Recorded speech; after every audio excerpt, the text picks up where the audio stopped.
Walang paglilitis sa korte, pero ang mga hukom, taga-usig at maging ang nasasakdal, mga politiko. Ito ang kakaibang katangian ng isang impeachment trial gaya ng hinaharap ni Vice President Sara Duterte. Ang kakaibang proseso ng paglilitis, iuulat ni Joseph Moro. Paglilitis na parang sa korte ang isang impeachment trial, pero ang mga tagapag-usig mga congressman at sa halip na huwes o judge ang hahatol, mga senador na uupo bilang Senate Impeachment Court. Sila ang magdedesisyon kung guilty o hindi ang isang na-impeach na opisyal ng gobyerno. When all the pleadings and the arguments are submitted and the evidence, the senators are one by one asked to rule on each and every charge. It only requires one charge na makonvict siya, then she will be removed from office and be barred from any public office in our republic. Huling nakakita ng isang impeachment trial ang mga Pilipino nung litisin sinooy Supreme Court Chief Justice Renato Corona noong taong 2012. Isa sa mga tumayong senator judge noon ang yumaong si Senador Miriam Defensor Santiago na kilalang constitutional law expert at naging judge rin bago maging senador. Sa isang talumpati noong 2012, ipinunto niya ang kakaibang katangian ng impeachment trial. Impeachment is unique because it is a hybrid. It's a mix and match combination. Impeachment is both quasi-judicial and quasi-political. It is not a purely judicial or purely political process.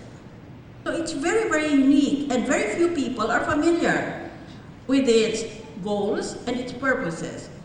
It is not a civil case nor a criminal case. Since impeachment is not a criminal trial, the standard of proof should not be as high as proof beyond reasonable doubt. Because it targets the highest official of the judicial branch, the standard of proof should not be as low as substantial evidence. Certain people who claim that the standard of proof does not matter are in effect arguing that impeachment is a purely political process, which, as I have already explained, is misguided. At dahil mga senador na mga politiko rin ang magiging hukom, sa konsensya raw nila nakasalalay ang magiging hatol. The goal should be total impartiality. According to Professor Black, the remedy has to be in the conscience of each senator. Therefore, the ultimate issue is whether each senator has a conscience. May konsensya ba sila? And if that conscience is educated. Not every little voice in your head indicates a conscience. It might indicate insanity. It all boils down to conscience, if it exists. Ang maximum na parusa para sa mai-impeach ay pagkatanggal sa pwesto at panghabang buhay na disqualification na tumakbo sa tungkulin sa gobyerno. Pero sabi ni retired Supreme Court Associate Justice Adolf Ascuna na isa sa mga sumulat ng 1987 Constitution, pwedeng mas mababa rito ang sentensya. There are instances where they also decide to impose, in case of conviction, just a censure. Yes, manatili pa rin sa pwesto, notwithstanding the censure or reprimand, because it is short of removal. So, may leeway ang Senate.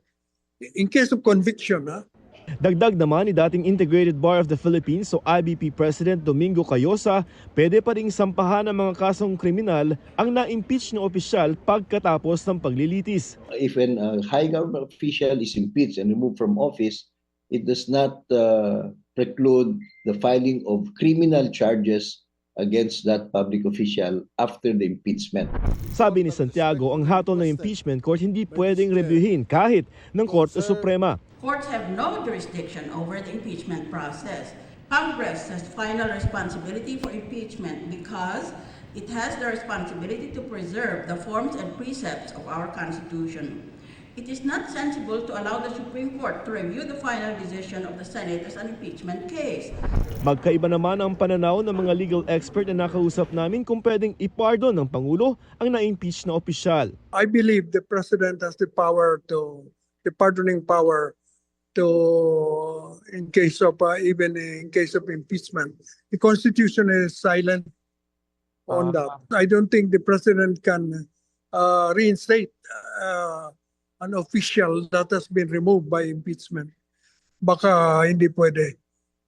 Yung pardon, I think is for removing the perpetual disqualification. No, there's no pardon. Kasi nga, admin case yan, hindi naman yan criminal case. Masalimuot at komplikado man ang proseso ng impeachment, ayon sa mga legal expert na nakausap namin, may dahilan kung bakit inilagay ito sa ating konstitusyon.